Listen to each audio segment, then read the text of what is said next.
Hello everyone, welcome to this lecture. In this lecture, I'm going to start with the topic preparation of alkanes.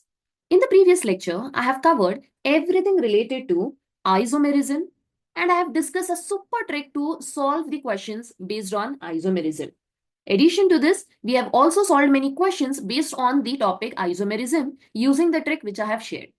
In this video, everything related to preparation of alkanes I'm going to start. Now let's start with the topic. Now, the first one is from unsaturated hydrocarbon. Now, we know that unsaturated hydrocarbons are nothing but alkene and alkyne, right? So, unsaturated hydrocarbons are alkene and alkyne. So, from alkene and alkyne, we can prepare alkene. And this process by preparing alkene from alkene and alkyne using a catalyst. Using a catalyst is called as Sabatier and Sanderen's reaction. Okay, the name of this reaction is Sabatier and Sanderen's reaction. Now, what exactly happens in this reaction? Quickly, we will have a look on the general formula and then we are going to solve many examples. So, let's start with the reaction. Now, if I look into the reaction, over here, alkene plus hydrogen. So, basically, we are carrying out hydrogenation of alkene and alkyne using catalyst, that is nickel, at 573 Kelvin. Now, since we are using hydrogen, already in the previous chapter, that is basic of organic chemistry, I have explained you how to carry out the addition reaction.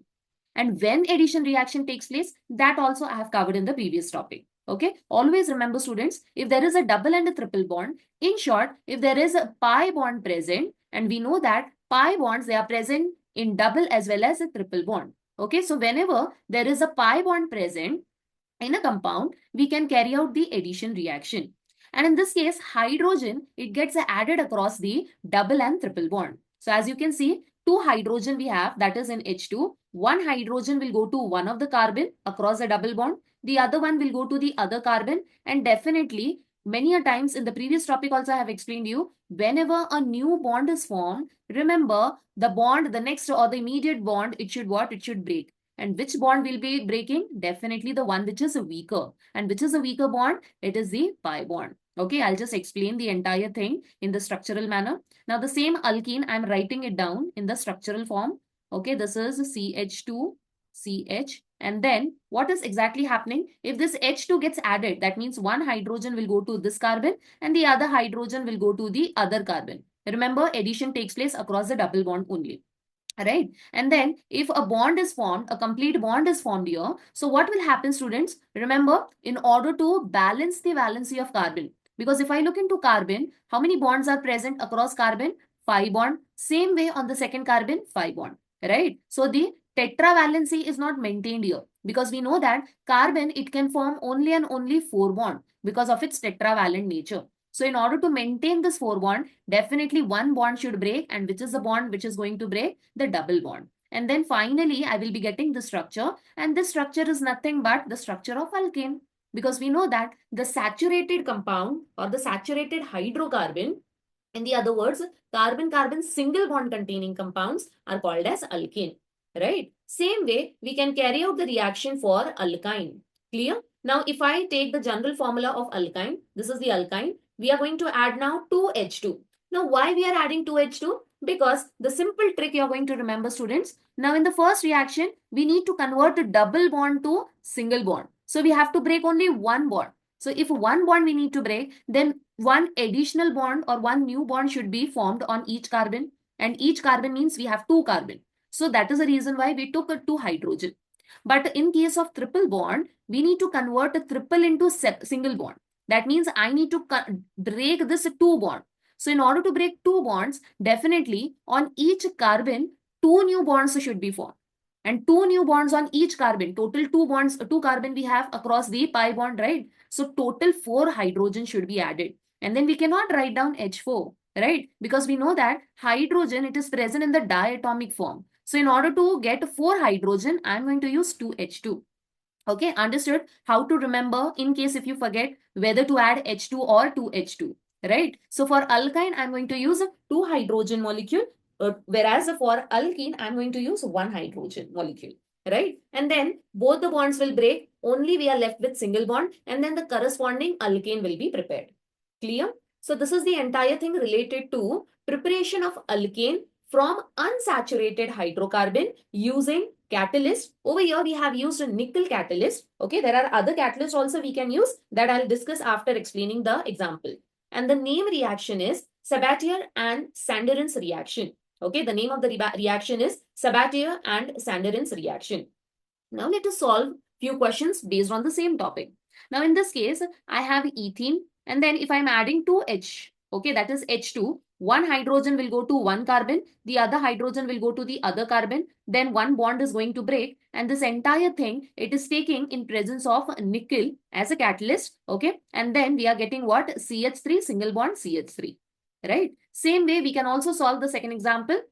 Now here we have again H2, okay? So two hydrogen. Now remember, if more than two carbon atom are present, then you are going to look at the two carbon atom which contains the pi bond. So which two carbon atoms we are interested in? We are interested only in these two, okay? Not this one. This will remain as it is, okay? The CH3, that is a single bond containing carbon, will remain as it is. Now, two hydrogen means one hydrogen will go to this carbon, the other hydrogen will go to the other carbon, and definitely one bond is going to break, right? And then what is the product we will be getting? We will be getting the alkane which is containing the single bond, right? So this is a product CH3. Then on the second carbon, we have two hydrogen. Double bond, it is now converted to single, and then CH3.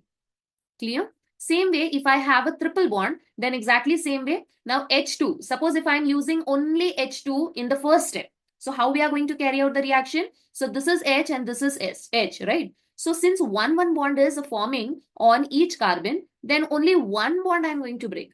Remember, in place of 2H2, if we are using one H2, one hydrogen molecule, then only one bond on each carbon will break. So I will be getting CH2. Then since only one bond is breaking out of three bond, then I'm going to put double bond. This is CH2, right? Now, if I add H2, that is hydrogen molecule, again to ethene, then what is going to happen in this case? Again the same thing. Hydrogen will go here, hydrogen will go here, and then again one more bond is going to break. So I will be getting CH3, single bond CH3.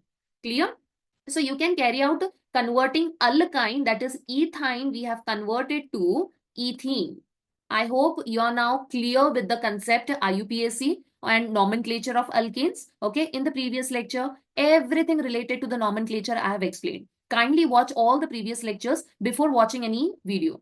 Okay. Now over here, you need to name each and every structure. Remember students, it is very important to name each and every structure. Clear? You can either name IUPAC or common name. Clear?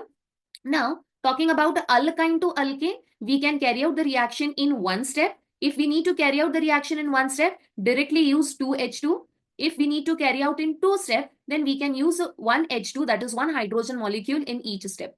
Clear? So like this, you can take n number of examples and solve many questions based on the same reaction. Clear? Now let us have a look on few key points, because for each and every reaction, I will be giving few key points which are necessary, okay, which are necessary to remember, to understand the concept in more better way. Now, what is the catalyst over here we are using? The very first one is the catalyst. Now, which are the catalysts we can use? The first one we used is nickel. Okay, if we are using nickel, then we can carry out the reaction at 200 to 300 degrees Celsius. Then there is one more type of nickel called as a Rani nickel. And if I'm using Rani nickel, then it can be used at room temperature, right? Then I can also use palladium and platinum. Okay, palladium or platinum can be used at ordinary temperature and pressure. So these are the few catalysts which we can use.